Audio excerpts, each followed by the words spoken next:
20 years. Yeah, that's how long I've wanted to come here. And within 30 minutes of arriving, and I got lost. I was lost, soaked in sweat, and being asked to leave my backpack with $7,000 in it on the floor by a man who spoke 12 words of English. Thailand had my attention. From Singapore direct to Phuket. I spent one night there, which was long enough to sleep, short enough to stay focused, because tomorrow I had somewhere to be. Somewhere I'd been planning to go for 20 years. The next morning I grabbed the coffee, found my van and headed to the other side of Phuket to catch the ferry to Coffee Phi. On the way I met the unofficial mascot of Thai ticket counters. I gave it the respect it deserved. Then I joined what appeared to be every tourist in South Asia waiting to board the same boat. Nothing makes you feel like a tourist than standing in line with other tourists, all going to the same place to take the same photos. Now, I said ferry. What arrived was not really a ferry, it was a speedboat. There are two options, ferry or a speedboat, and the speedboat gets you there in half the time, but it's twice as loud. Let me show you what I mean.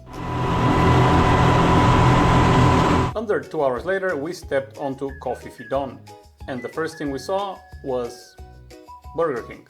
Of course it was. Everyone needs to pay 20 baht per person. The hotel was supposed to have someone waiting for me. They did not. So I did the next logical thing. I started walking towards the hotel by myself, and I got immediately completely lost. So let's do first impressions from Thailand. People can maybe say one sentence in English compared to the Philippines where everybody speaks freely English. They're not very helpful. Also, organization. It's like, I'll give it 2 out of 10. Japan, 11 out of 10. Here, the guy here, I'm heading over a viewpoint because I got lost. It's just a shit show. So I came to come walking and I got lost. It's 50 baht to come to the second viewpoint. The guy says put your backpack here. I'm like, oh, no problem. Where? He's like, oh, here on the floor. I got $7,000 documentation. My scuba glasses are 200 bucks. I'm not fucking leaving anything here. And he looks at me, I'm like, where should I leave it? Is there a locker? Like, no. I'm like, yeah, no. By the way, that conversation took 5 minutes for me to explain what I want to ask and for him to explain what he wants to say.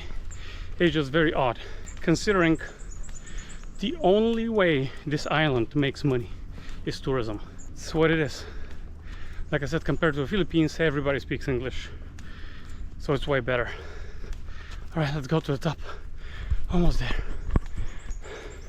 And then all of it was worth it. Coffee Phi from above looks like someone designed it specifically to make you question your real life.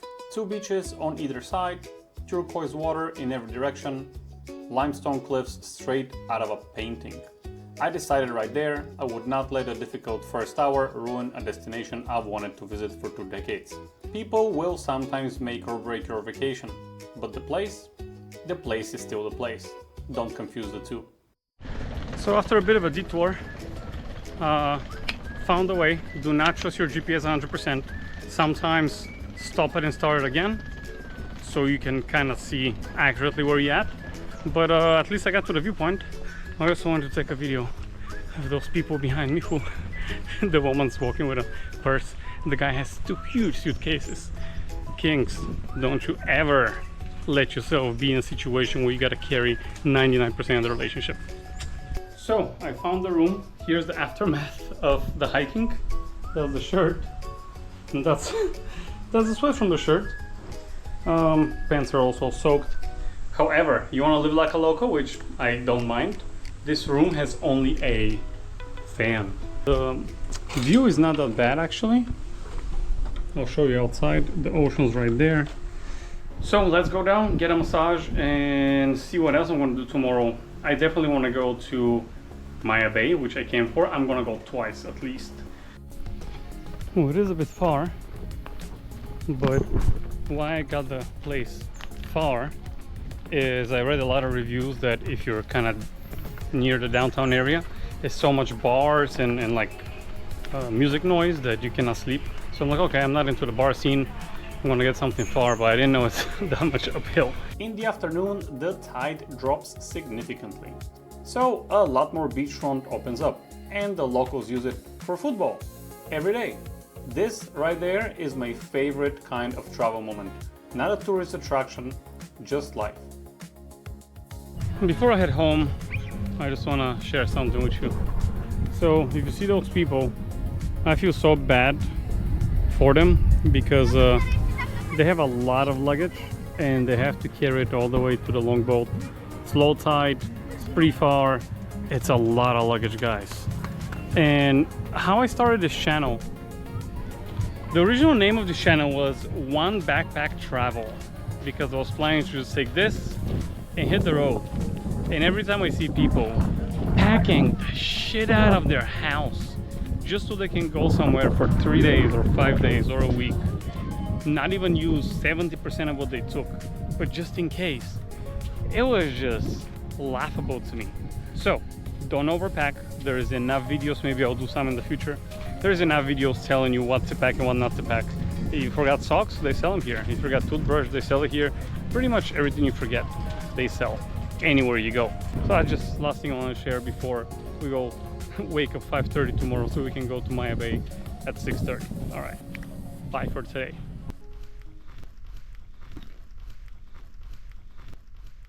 Well, Maya Bay, as you know, is like jam-packed. I'm one of those tourists who come here for Maya Bay. So I've heard going early in the morning it's going to be better. Let's see if that's true. So the boat leaves 6:30. We got to be there at 6:15. And now it's 5:45. As you can tell, everyone's asleep. I came here to see specifically Maya Bay without tourists, which, as you can see, was a plan shared by every other tourist on Coffee Feet. In the year 2000, a movie called The Beach came out, Leonardo DiCaprio's first movie after Titanic. It's a movie about a hidden paradise, a beach that didn't look like it could exist. It was filmed here at Maya Bay, on Coffee Feet Lake, and almost overnight, up to 5,000 people per day started arriving by boat wanting to stand exactly where DiCaprio stood. The movie called The Beach, they use the Maya Bay as the location, so we make it more popular. Until recently, 3,500 people visited the beach every day. In those crowds, it felt a lot less like heaven, so the authorities shut it down. One last photo, one last chance for hundreds of tourists to visit Maya Bay before its white beach is closed for 4 months. It's been nearly 2 decades since this small island bay was made famous by The Beach, a film with a dark plot and a beautiful setting.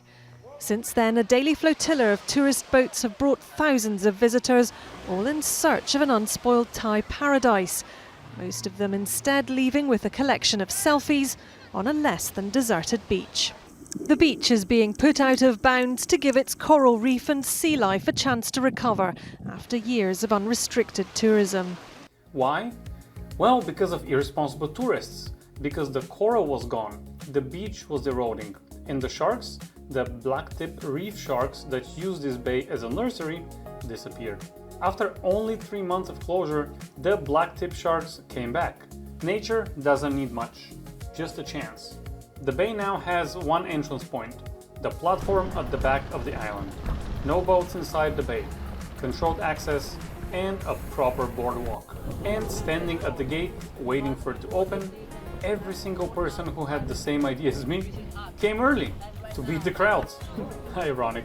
They've built a decent infrastructure now, wooden walkways, a small snack shop, signs about the coral. And then, after all of it, the beach appears.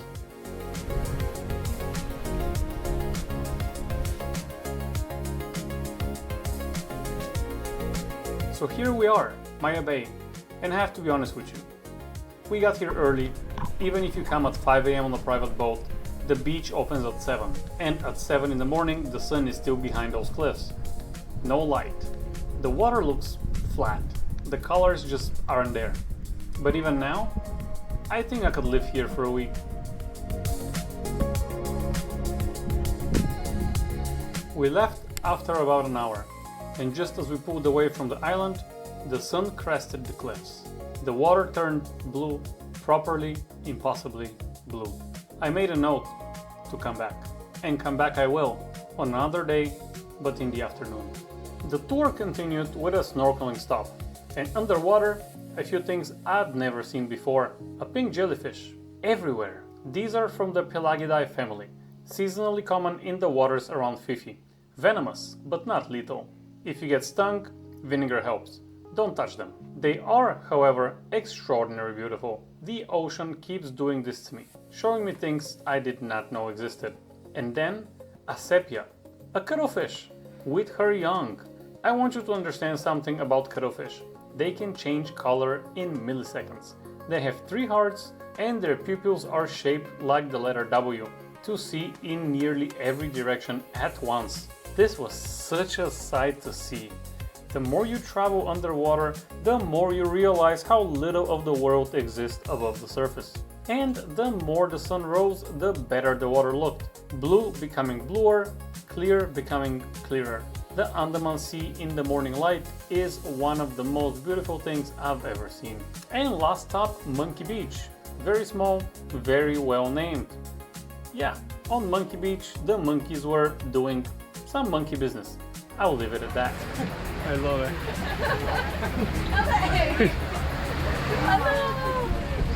So it's a nice small beach. It breaks my heart to see trash on the beach. Please don't be that tourist. Yeah, not bad. Just careful with the monkeys.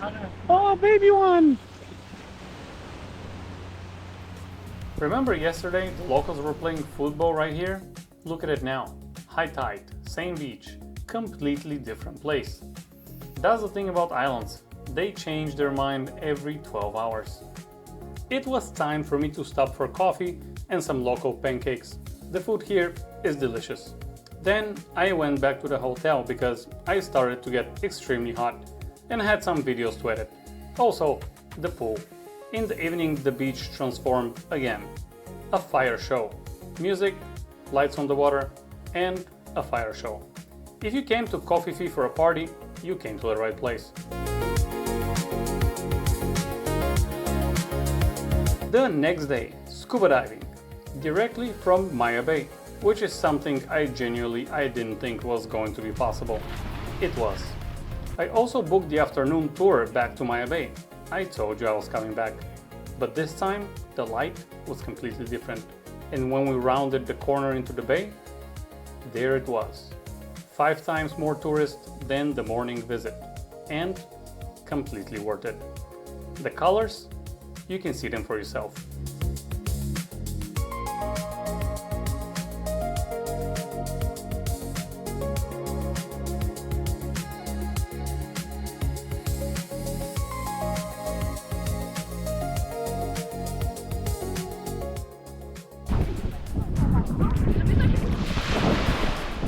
Years ago, I watched that movie.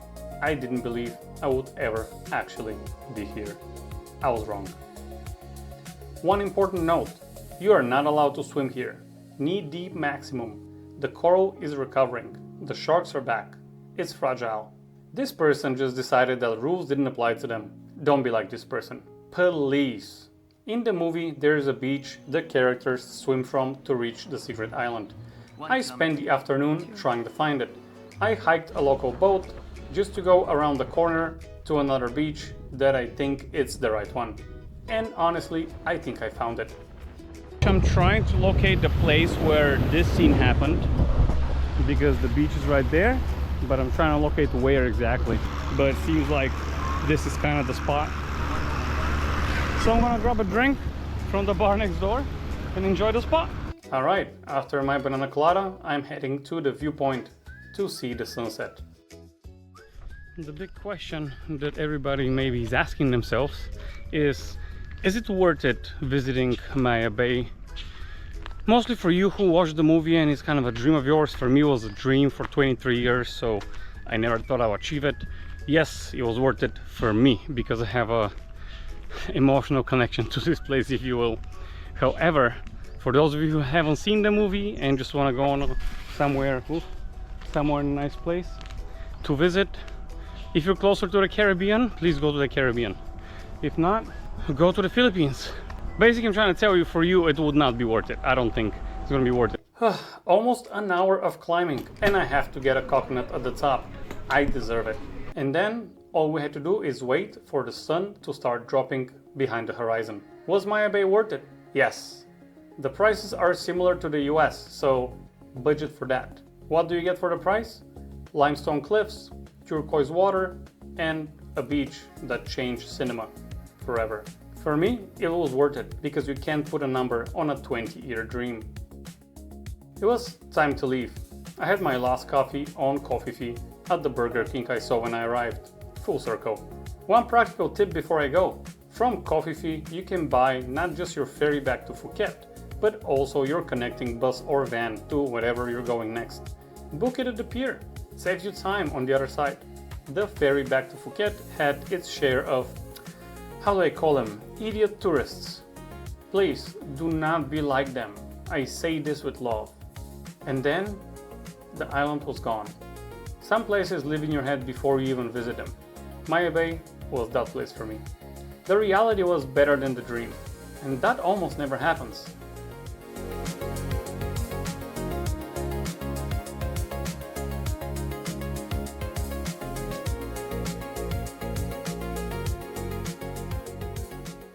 Join me in the next episode where we head to the stable of retired old white American men, Patong Beach, and specifically Bangalore Road.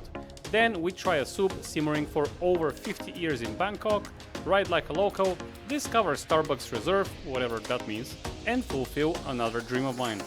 And then we almost died. So I just got the most thrilling ride of my life in a motorbike through Bangkok, through a traffic in Bangkok. I don't know if my hair can show it. That was just insane.